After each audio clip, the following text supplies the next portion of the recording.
Everyone, তোমরা সব কেমন আছো? আশা করি ভালো আছো। আমিও অনেক ভালো আছি। আজকে রেসিপি দেখাবো তোমাদেরকে ঘুষো মাছ দিয়ে, কাঁচকলা দিয়ে, আলু দিয়ে, বেগুন দিয়ে সুন্দর একটা রেসিপি। মশলার মধ্যে নিয়েছি আমি এখানে পেঁয়াজ এবং আদা বাটা, একটু সর্ষে বাটা।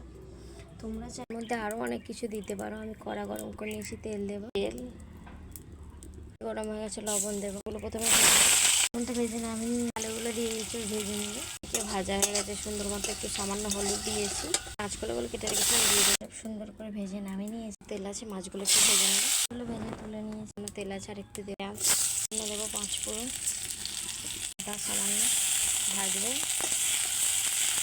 চামচ হলুদ, চামচ লঙ্কা, রান্না মশলা থেকে তেল ছেড়ে দিয়েছে। কাঁচকলাগুলো রেখেছিলাম দিয়ে দেবো। বেগুন এবং আলু আমার সেদ্ধ হয়ে গেছে, তাই আলু বেগুন পরে দেবো। প্রথমে কাঁচকলাটা সেদ্ধ করে কষানো হয়ে গেছে, জল দেবো।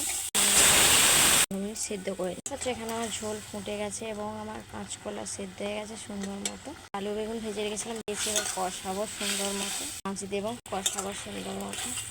একটু সর্ষে বাটা দেবো। কত সুন্দর লোভনীয় একটা রেসিপি হয়েছে। তোমরা একবার বাড়িতে ট্রাই করো। এবার নামাবো, কেমন হয়েছে অবশ্যই কমেন্ট করো। ফেসবুক থেকে দেখলে ফলো করে, ইউটিউব থেকে দেখলে চ্যানেলটা সাবস্ক্রাইব করে দিই। দেখতে পাচ্ছ এখানে আমি সুন্দর মতো নামিয়ে নিয়েছি। তোমরা একবার বাড়িতে ট্রাই করো, আর কেমন হয়েছে অবশ্যই কমেন্ট করো। আজকের মতো টাটা, দেখাবে নতুন কোনো ভিডিওর সঙ্গে।